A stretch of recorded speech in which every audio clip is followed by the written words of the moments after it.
आज हम अपने चैनल में ऑर्गेनिक सीरीज का स्टार्ट करते हैं, जिसमें हम लोग सबसे पहले देखते हैं nomenclature of hydrocarbon. Nomenclature of hydrocarbon में हमको तीन पार्ट देखना होगा जो स्टार्ट करते वक्त, वो है एल्केन, एल्कीन और एल्काइंस का। एल्केन, एल्कीन और एल्काइंस के बारे में। अब इसमें सबसे पहला क्या है हमारे पास, अगर कार्बन कार्बन के बीच में सिंगल बॉन्ड है, अगर दो कार्बन एटम के बीच में सिंगल बॉन्ड है, that is sigma electron. Single bond जो होता है वो सिग्मा इलेक्ट्रॉन्स के बेसिस पर बनता है।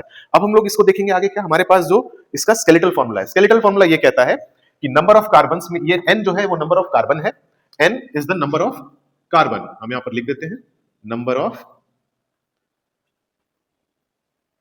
कार्बन। तो अगर CnH2n प्लस 2 ये इसका स्केलेटल फॉर्मूला है, दैट मींस अगर हम पहले वाले को पकड़ते हैं that is CH4, CH4 means C1, तो C1 H2 into 1 that is 2 plus 2 that is 4, तो CH4 बन गया।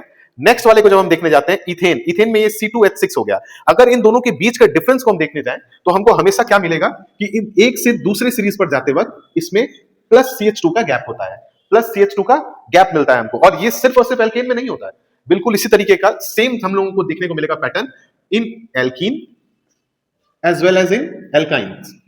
ओके, नेक्स्ट जब हम इस तरीके से आगे अपनी सीरीज को बनाते जाएंगे तो methane, then ethane, then propane, then butane, then pentane, hexane, heptane, octane, nonane and decane. But जैसे ही हम एल्काइंस पर जाते हैं तो हमारे पास मीथीन नहीं हो सकता, क्योंकि एल्काइन का मतलब होता है दो कार्बन एटम के बीच में डबल बॉन्ड का होना, दो कार्बन एटम के बीच में डबल बॉन्ड का होना, और दो कार्बन एटम के आते ही वो इथीन बन जाएगा, इसलिए मीथीन हो नहीं सकता, वो पॉसिबल ही नहीं है वो स्ट्रक्चर। तो जब हम इस चीज को देख लेते हैं, फिर नेक्स्ट हमको किसमें क्या देखना है, इसमें डबल बॉन्ड होता है। डबल बॉन्ड में क्या होता है, डबल बॉन्ड अगर हम बनाते हैं तो एक होता है सिग्मा बॉन्ड और एक होता है पाई बॉन्ड। एक होता है सिग्मा और दूसरा होता है सॉरी पाई बॉन्ड। नेक्स्ट जब हम एल्काइंस पर जाते हैं, एल्काइन में होता है carbon carbon triple bond, carbon carbon triple bond.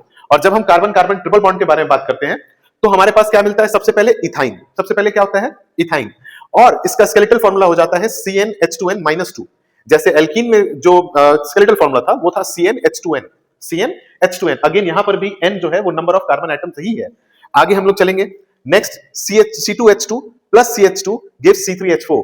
Okay, हम लोगों को इससे ये तो पता चल गया कि इसमें ट्रिपल बॉन्ड है, ये सेकंड बॉन्ड, ये डबल बॉन्ड है और ये सिंगल बॉन्ड है।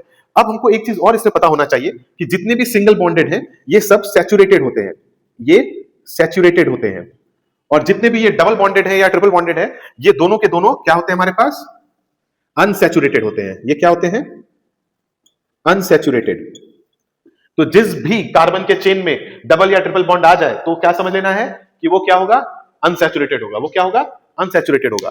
नेक्स्ट हम लोग को यहां पर क्या और पता होना चाहिए कि जब हम बात ट्रिपल बॉन्ड का करते हैं, जब भी हम बात ट्रिपल बॉन्ड का करेंगे तो इसमें हमारे पास एक सिग्मा और दो पाई होगा, बिल्कुल सैंडविच मॉडल की तरह, बिल्कुल सैंडविच मॉडल की तरह। तो आज हम लोग का ये जो नोमेनक्लेचर का पहला लेक्चर है वो क्लियर होता है, जिसमें आप लोग अगर चाहें तो एल्केन्स, एल्कीन्स और एल्काइन के बारे में जितने भी नोमेनक्लेचर इसमें पॉसिबल हैं वो मैंने यहां पर लिख दिए हैं। आप इसे देखें और प्रैक्टिस करें।